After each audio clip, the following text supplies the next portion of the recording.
We gotta change oil in this. I need to cultivate some green beans, and we gotta get that booger ready for the beach. So stay tuned. Thank you. All right, welcome back, guys. We're going to cultivate some green beans, and it's got a lot of little grass coming up in it. I mean, the cool thing about green beans is until they start having beans on the stalk, you can kind of keep cultivating them if you want to, as long as they don't spread too much. The only thing, when you start growing beans on the stalk, you get that fresh dirt. You stand a chance of getting dirt on the beans. I got a cold today. I don't know how you get a cold in the middle of June, but so the sun is kind of making my eyes water and stuff. But anyway, so we put the cultivators back on. I hate to do that because I wanted to use these one more time before I put the cultivators on, but it is what it is. I've got the hitch adjusted for the RV, and this is a equalizer hitch. And you know, it's a 2500. It may or may not need it, but it sure kind of makes it at least feel better. I took it down the road and adjusted the hitch.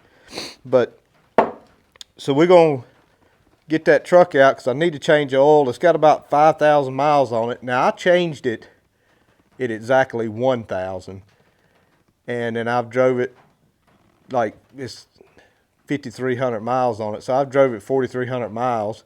And I know I could go to probably 6 or 7, or maybe even, 6. I wouldn't want to go to 7. I mean, Ram says you can go to about 8 or 9, I think. I don't know.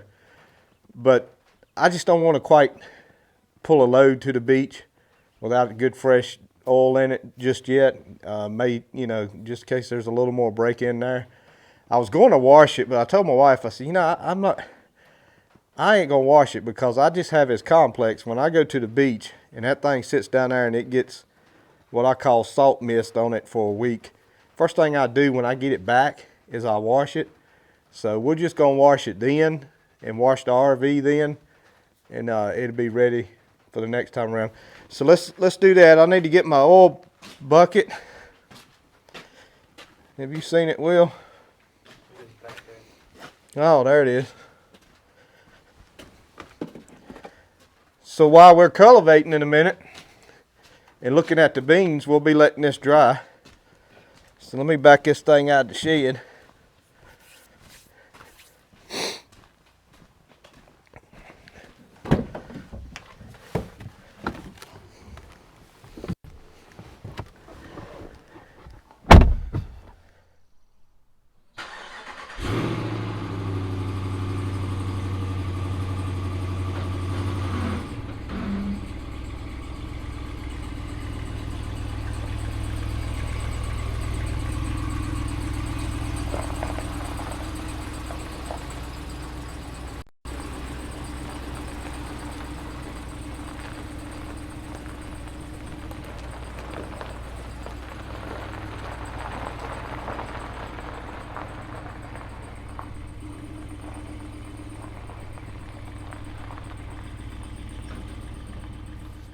We're going to try not to get too dirty here.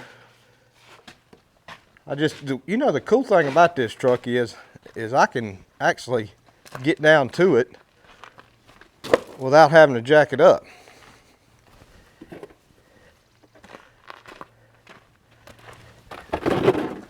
I have a county that I live in that I can put all my waste oil in 5-gallon buckets. And when I get about 5 or 6 buckets full, we can take them over there and dump them out at no charge. Which I guess probably a lot of places do that. Probably just ain't this county. Where are we at? We need to be closer.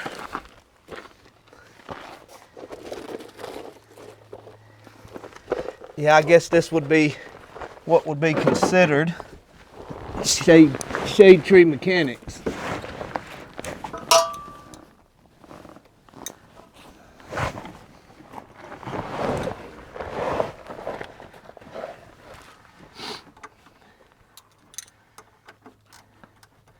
I done got so in my old age is I just don't trust nobody to work on my stuff.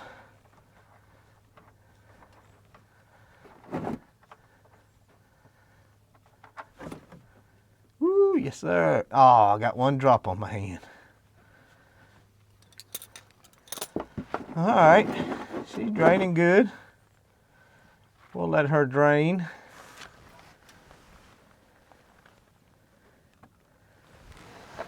And we'll go cultivate some corn. I mean, some green beans.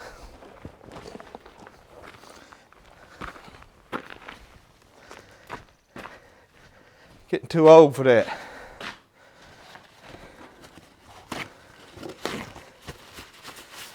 Hope y'all been enjoying the videos. Are you still on, Will? Mm-hmm. Let me get a hat on. I'm sure my head's pretty wild.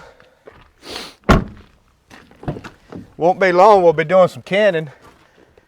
Hey, if any of you got some good ideas on quick ways to cut corn off the cob, let me know. If there's something I can buy where I can cut the corn off the cob and make it a little faster on canning corn this year, don't hold back, let me know. We'll see you out at the beans. Well, you guys can see what I'm doing here. So, Mr. Crabgrass is coming on. And this dirt's pretty hard, so probably what we're gonna wind up doing is going over these beans twice. And the reason why I'm doing it today also is because they're starting, see how this is starting to come out and lay down this way? The cultivators is probably gonna hit that. So if I do it today, this will probably be the last time I cultivate it. So far, on the deer, he came in, and I don't think he's been back. It's still the same tracks here. He came in and got this little spot right here. But I may have said this before, excuse me. I may have said this before. I'd give up this whole row if he'd leave him four alone. So, which, I mean, he's not eat the whole row, but I'd be willing for him to have that whole row if he'd leave these four alone. I think I can get what I need off these four. So let's cultivate this, and then we'll go back and finish changing the oil in the truck.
right, guys, I noticed one more spot when I was cultivating.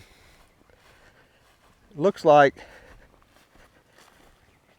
he got this in right here too. About that much. And then it's okay from here up to there. So what we may do is I may aim that motion back this way just a little bit more while I got it cut off. And you know, the good thing is, I mean, he didn't nub the things. I mean, I've seen green beans eat nubbed. I mean, just nubbed off to the bottom.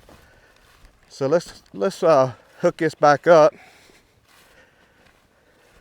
Now this little spot right here is small because it was holding water, and it just about drowned it, to be honest with you.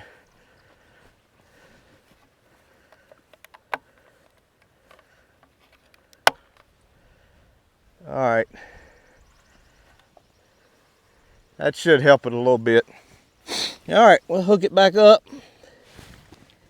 I'm very tickled with how long that battery's been lasting. When I put it in, it was 12.7 volts, I believe, and it was 12.2 yesterday. So, you know, 0.5, no, not even that. I guess maybe 0.5 volt is what it's used in about 3 weeks now. So we'll probably put a fresh battery on it before we go to the beach, just in case. Well, let's go back to the truck and get the oil filter off and get the oil pan out. We'll put some oil in it.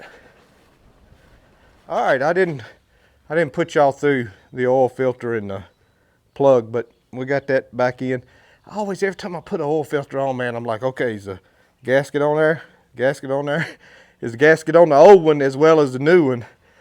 It just, man, sometimes you look 3 or 4 times. I meant to tell you guys, in a couple of weeks when cultivating slows down, we're going to take this up to Rogers and weld a little bit of extension on this bush hog right here. I want to weld it, piece on it to come out about that far, so to go up in the fast hitch a little more, because right now it's not going far enough and it lets the bush hog tilt back and forth. So we'll do that because we're planning on using it to knock down the corn stalks this year. So with things like they are, I wanted to stay one oil change ahead.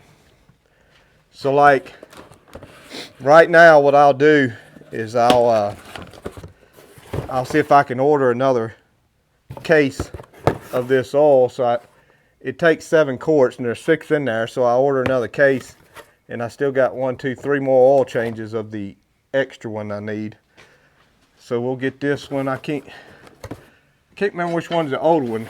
I think the one right here is the older one. So I did the same thing for the red truck, is I'm one ahead on it too.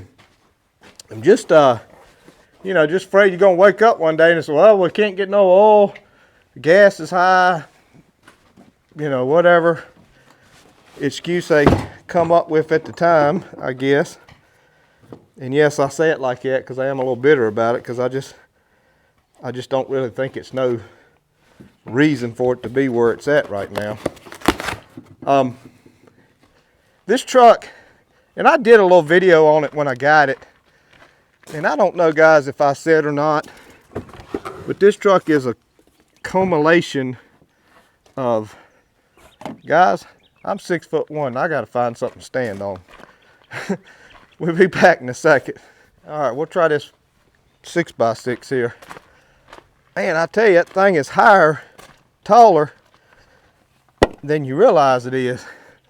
So this thing's a culmination of, since I was in high school, all the guys in well, I say all the guys, but a lot of them had some real nice 4-wheel drive trucks. I mean, just beautiful trucks. And we just, for whatever reason, we never had 4-wheel drives much. Daddy didn't buy them. Grandpa never really had them. My uncles just didn't have them. So I've always wanted a 4-wheel drive, but I just never been able to get one. And the red truck over there. Get this box out of my way. The red truck over there is a 2-wheel drive, and I ordered it too. I sold cars. I don't know if I've ever said this, but I sold cars for about 10 years, and it was Dodges. So I kind of knew how those things order up and everything. And so I ordered it special, just like I want it, because I don't care for the leathers and the big radio screens and all that stuff. And I just didn't get 4-wheel drive because I just honestly didn't think I could afford it at the time. When I got this, when I told my wife, we were looking at a 1500 again, 4-wheel drive. And I spec'd that thing out to the bare minimum of what I wanted. And then I spec'd this thing out, and this thing here come in, golly, within $2,000 of a 1500. And I said, no, let's stretch and see if we can get this 2500. So anyway, it's a lifelong, I don't want to say dream. It ain't like I've been pining away over it, for sure. But it has been something I've always wanted. And thank the Lord, very blessed to have it. And if he takes it from me tomorrow, well, that'll be okay too. But hope y'all been enjoying the videos. Canning coming up, bush hog coming up, whatever else we can get into coming up. I seen a Dodge truck yesterday in a shed, and I really enjoy watching Vice Grip Garage whenever he restores a vehicle, or not restores one, gets one going and driving it home. And I told the boys, I said, man, this thing right here to make a good Derek video. Is the Dodge truck 318 red 4-wheel drive 78 model. I said that would be a nice video. But anyway, thank you again. Hang in there. God bless you. Hopefully these oil prices and gas prices and everything else will go down soon. And just hang in there. We'll see you. Thank you for watching.